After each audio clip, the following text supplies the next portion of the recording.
पाहूया आता काय म्हणताय तर in figure quadrilateral ABCD is a parallelogram. हा जो एबीसीडी दिसतोय इथून इथपर्यंत हा काय पॅरलोग्राम आहे.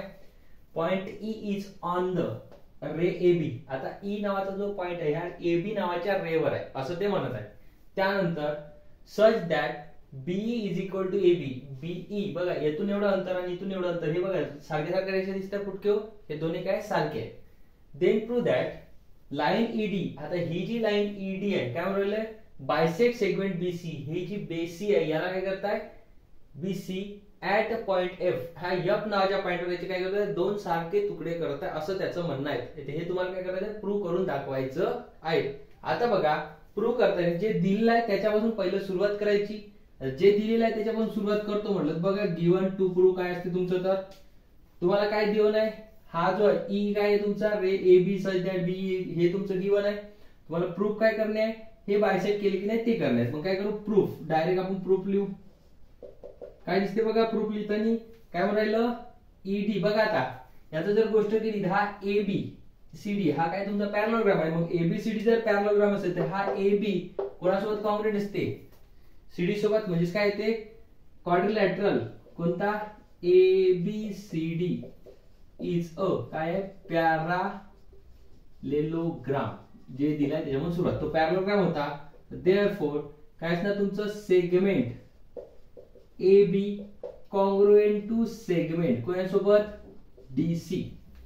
ए बी कॉन्ग्रुएंट आहे डीसी वर कशावरून अपोजिट साइड आहे त्या अपोजिट साइड ऑफ कोणाचे अपोजिट साइड ऑफ पॅरालेलोग्राम.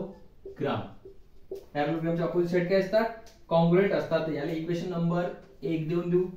समोर बघा आता जर हे याच्यासोबत कॉन्ग्रुएंट आहे पुन्हा बघा हा ए बी तुमचा कॉन्ग्रुएंट आहे कोणासोबत बीसी बी सोबत कशावरून त्यानं दिलं A B is equal to EB. म्हणजे काय लिहिता येते therefore A B congruent to कोणासोबत सेगमेंट लिहून टाकू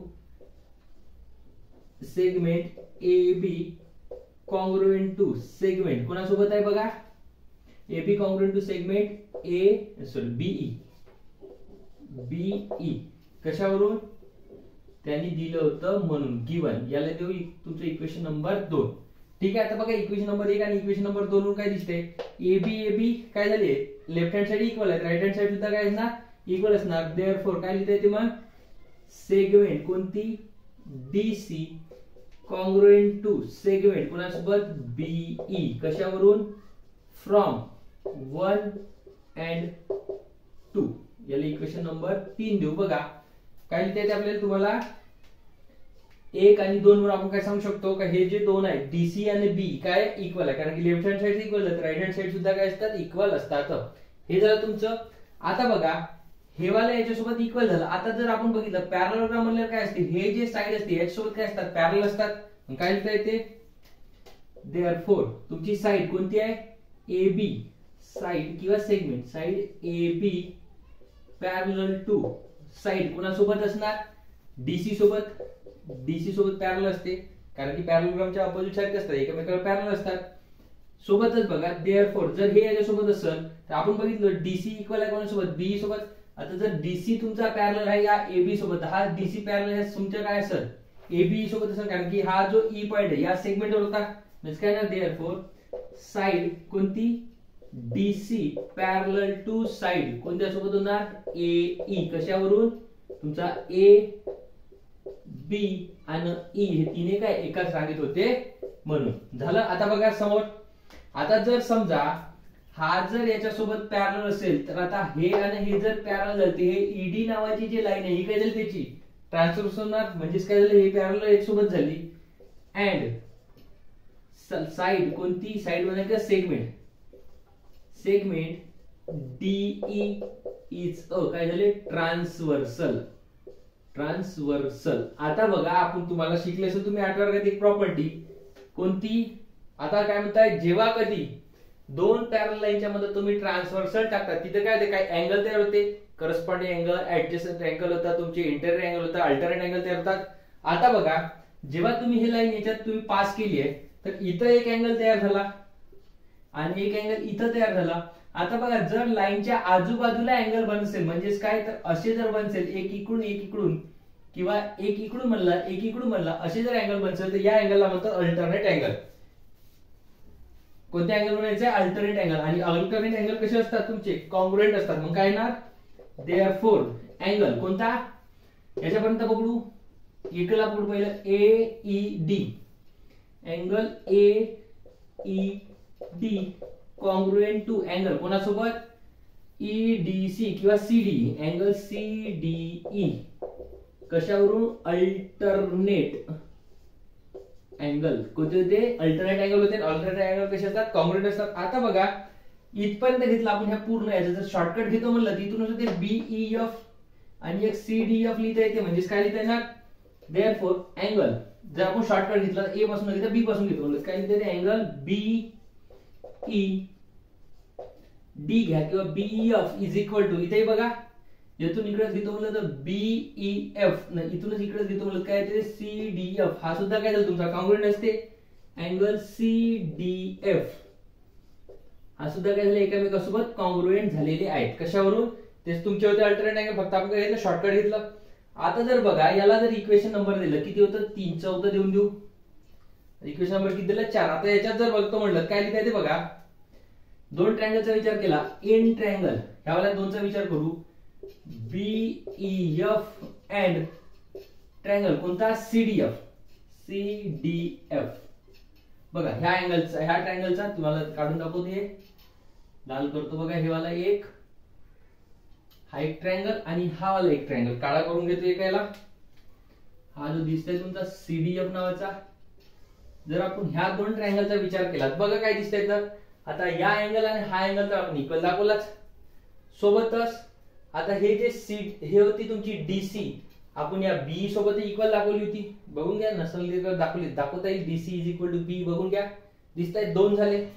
जर आपले चांगले डोळे असेल तुमचे तुम्ही हुशार असाल तर एक असंही समजते हा जो अँगल आहे आणि हा अँगल आहे हे एकामेकांचे काय अपोजिट अँगल आहे म्हणजेच काय झाली वर्टिकल अपोजिट अँगलची टेस्ट लावू शकतो.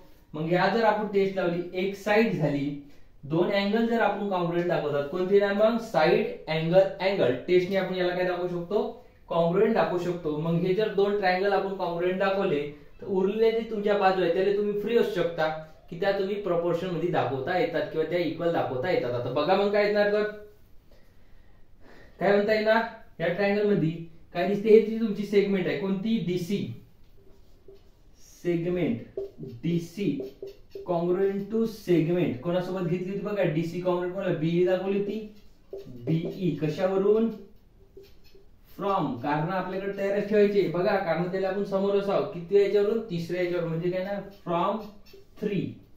पुन्हा समोर बघा याच्यात जर बघितलं आपण काय दिसते अँगल हा वाला तुमचा AED किंवा हा BEF कॉन्ग्रुएंट दिसतंय पुन्हा CDF बघा BEF हा कॉन्ग्रुएंट आपण दाखवला पुन्हा CDF सोबत याच्यासोबत दाखवला होता हा कॉन्ग्रुएंट म्हणून काय लिहिता येते angle BEF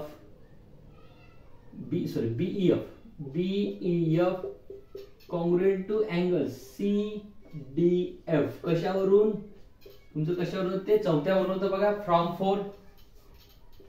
from equation number 4 झालं. आता बघा एक काय सांगितलं हे जे आहेत एकामेकांसोबत काय व्हर्टिकल अपोजिट अँगल देअरफॉर काय दिसते पुन्हा अँगल कोणता CFD कॉन्ग्रुएंट टू अँगल कोणासोबत BFE कशावरून कारण तिथे काय त्याचं व्हर्टिकल अपोजिट अँगल VOA काय ना व्हर्टिकल अपोजिट अँगल.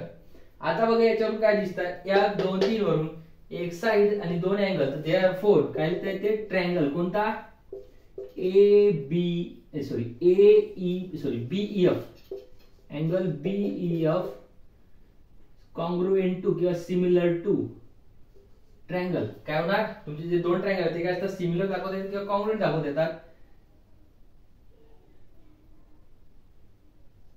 काय दाखवतात तुमचा कॉन्ग्रुएंट दाखवू आपण अँगल त्याच्यात काय म्हणतात ना therefore triangle BEF congruent to triangle कोणता CDF कशावरून याचे झाले तुमचे ट्रायंगल कशावरून दाखवले तर त्याले